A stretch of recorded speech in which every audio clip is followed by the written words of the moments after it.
aujourd'hui, mercredi, journée des enfants, ce sera celle de Cédric Cizer. Bonjour Cédric. C'est tous les jours ma journée, c'est ça qui est cool. Bonjour mes chers dire que c'est un grand enfant. Quand est-ce que vous allez grandir? Jamais. Vous voyez comment je suis habillé? Je parlais de la taille, hein, bien sûr. C'est vrai, non, la taille. Parce qu'intellectuellement, on sait que c'est bloqué. Non, vous dévoilez un petit peu mon intimité avec la taille. Je suis pas.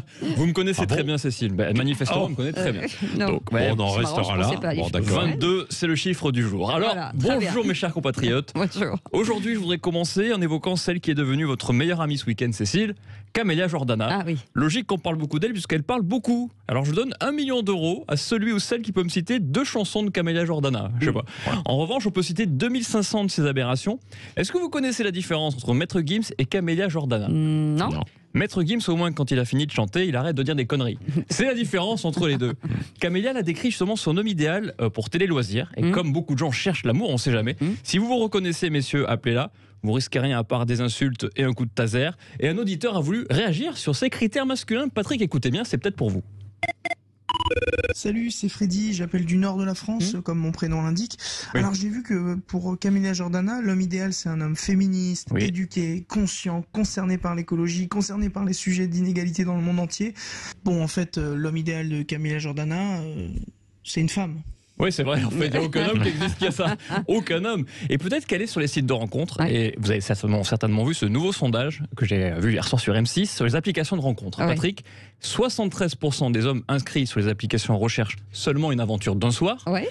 Et 67% des femmes recherchent une relation sérieuse. Ah ouais, donc il y a un problème. Il y a un vrai problème. Comment on fait? C'est quasiment égalité. Il faut qu'on s'organise. Ben ouais, alors tout est dit. D'offre et de demande. Exactement. Voilà, l'alignement des planètes. Ça va pas du tout. Alors on a la preuve une fois de plus que les hommes et les femmes ne sont pas faits pour être ensemble. C'est ce que me disait cette nuit Vincent McDoom. Non mais si, c'est Vincent McDoom qui m'a dit ça hier soir. Il m'a dit peut-être qu'il a raison. On t'embrasse Vincent. Et un utilisateur de Tinder. Vincent McDoom, tout le monde ne le connaît pas, mais bon. C'est une star Vincent McDoom. On le connaît. C'est un utilisateur de Tinder a voulu donner son avis sur ce sondage qui ne met pas en valeur les hommes. Alors là, j'ai un petit peu honte. Bonjour Cédric, je suis Pablo, j'appelle de Clichy dans la colle.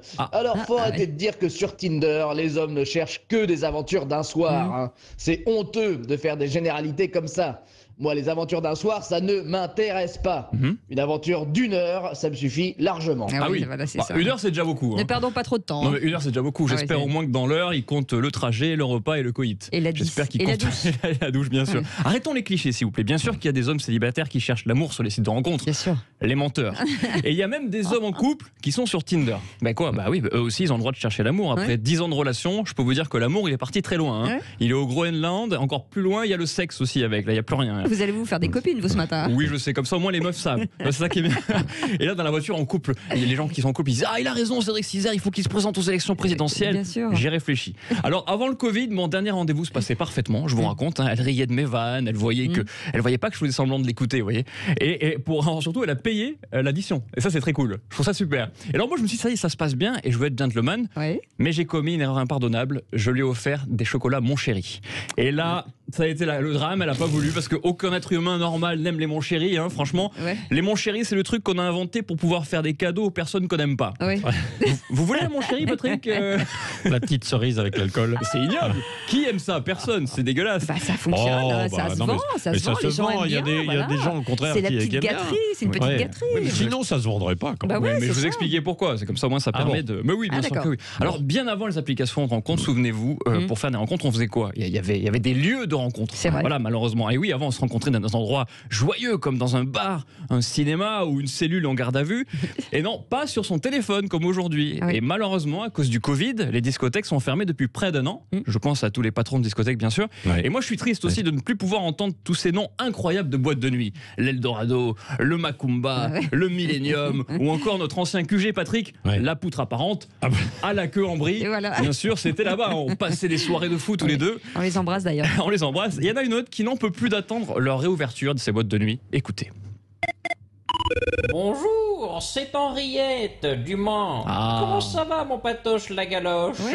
Ça commence à faire long, 1 an sans pouvoir sortir. On te boit et pécho des cums. Moi, j'ai envie de recommencer à twerker sur du Franck Michael et de bouger mon boule sur du Frédéric François. Et surtout, j'ai envie de retrouver l'endroit si romantique où tu m'emmenais chaque vendredi, mon patoche. Les toilettes de la boîte de nuit La Poutre Apparente. C'est votre QG, je me souviens. Quelquefois, Patoche, il disparaissait. Je disais, mais il est où? Il a le dollar, je pense. Mais en même temps, c'est comme ça. Il faut que la France sache. Alors, 430 clubs, malheureusement, déjà fermés de discothèques. Il faut vraiment que ça puisse rouvrir tout de suite pour qu'on puisse se recréer des nouveaux souvenirs. Moi, j'ai envie de retourner danser. Voilà. J'ai la danse dans le sang. Voilà, bon, mes amis. Le retour des slows. Le retour des slows, on militera pour ça. Et alors, j'ai des amis, par contre, ils n'ont pas la danse dans le sang, ils ont le whisky dans le sang. C'est pas pareil. Vous vous rendez compte quand même, on arrive à être nostalgique d'un endroit où on enchaînait les râteaux, où ça sent la transpiration et où on paye le jus d'orange 35 € alors qu'il n'y a même pas d'orange dedans. C'est pour ça qu'on est quand même nostalgique. Il n'y a pas d'alcool non plus. Il n'y a pas d'alcool, il n'y a rien du tout. Mais on paye 35 le jus d'orange uniquement. Moi, je bois d'alcool. Alors, et comme si on n'était pas assez déprimé comme ça, on a appris que l'usine qui fabrique des carambars était en grève. Vous avez vu ça? Donc, des employés risquent de perdre leur emploi et nous, on risque la pénurie de carambars. Alors ça me plaît pas du tout. Et on préfère quand ils font des blagues plus drôles. Et Jean Castex, qui a 2 passions dans la vie, le caramel et l'humour, a voulu réagir à cette situation. On part à Matignon.